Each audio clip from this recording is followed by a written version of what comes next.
परीक्षा शासनाची, संधी अभ्यासाची. होय मित्रांनो, यावर्षी एक चमत्कार झाला आहे. शासनाने एक नवीन निर्णय घेतला आहे. तर त्यामध्ये आता जी आपली एक्झाम स्कॉलरशिप परीक्षा आहे ती 5वी आणि 8वीला होत होती. 2016 पासून तो बदल केला होता आणि पूर्वी ती 4थी आणि 7वीला होत होती. परत आपले जे काय आता शिक्षण मंत्री आहे त्यांनी परत हा निर्णय घेतला आहे की नेक्स्ट इयर पासून ही एक्झाम 4थी आणि 7वीसाठी होणार आहे. मग आता ह्या वर्षी जे मुलं 4थी आणि 7वीला आहेत त्यांना ती देता येणार नाही, किंवा 5वी आणि 8वीसाठी जे मुलं आहेत त्यांच्यातून मग त्यांना ती संधी मिळणार नाही. आणि म्हणून या वर्षी जी काही आपली स्कॉलरशिपची परीक्षा आहे ती 4ही वर्गांसाठी होणार आहे. आहे ना गंमत? 4थी, 5वी, 7वी आणि 8वी. तर तयार होऊया, आपल्याला अभ्यासाची संधी मिळालेली आहे शासनाकडून. आता 5वी आणि 8वीच्या परीक्षेची फॉर्म भरण्याची प्रक्रिया चालू झालेली आहे. तिची जी काही शेवटची मुदत आहे ती 30 नोव्हेंबरपर्यंत तुम्ही एक्झामला अपिअर होऊ शकतात आणि जे काही सिलेबस वगैरे आहे ते त्याच पद्धतीने असणार आहे. त्यानंतर त्याची जी एक्झाम आहे ती 8 फेब्रुवारीला आहे. म्हणून आता आपण अभ्यासाला लागायचं आहे. चला उठू आणि अभ्यासाला लागूया. 4थी आणि 7वीचा जो काही अजून परीक्षाचा म्हणजे मेन सिलेबस काय असेल, कशा पद्धतीने घेतली जाईल याचा अधिकृतरित्या त्यांनी अजून परिपत्रक काही काढलेलं नसलं तरी आपण पूर्वतयारीसाठी चालू करूया. माझ्या अंदाजाने ही परीक्षा मार्च एप्रिलमध्ये होईल, कारण की ते उशिरा जे काही निर्णय झालेला आहे शासनाचा किंवा जे काही परिपत्रक निघालेलं आहे त्यांचं ते उशिरा निघाल्यामुळे मुलांना अभ्यासाला व्यवस्थित थोडासा वेळ मिळावा आणि म्हणून ती एक्झाम एप्रिलमध्ये होणार आहे.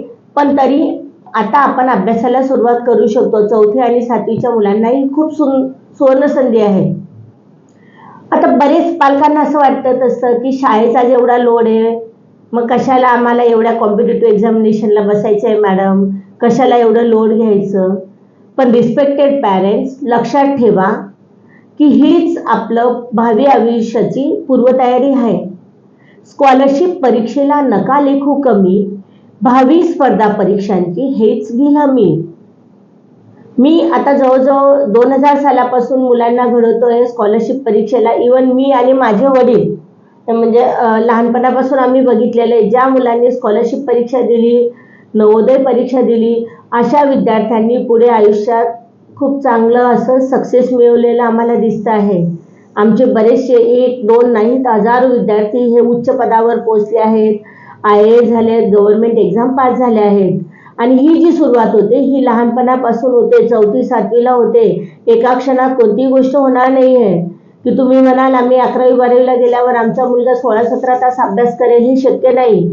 आताची जी सुरभुसारी आहे आपल्याकडे 6वीला होमी बाबाला आली, जेव्हा ते 2-3 तास अभ्यास करण्याची त्यांची सुरुवात झाली तेव्हा 12वीला गेल्यावर ते 17 तास अभ्यास करत होते आणि त्यावेळेस नीट परीक्षेत 12वा रँक आला. हे काही यश जे आहे ते एका क्षणात मिळत नाही. हे आपल्याला सुरुवातीपासून हळूहळू मुलांच्या मनात आपल्याला त्या इन्स्टॉल कराव्या लागतात आणि हे सगळं जे काही काम आहे ते पालकांनीच करायचं आहे.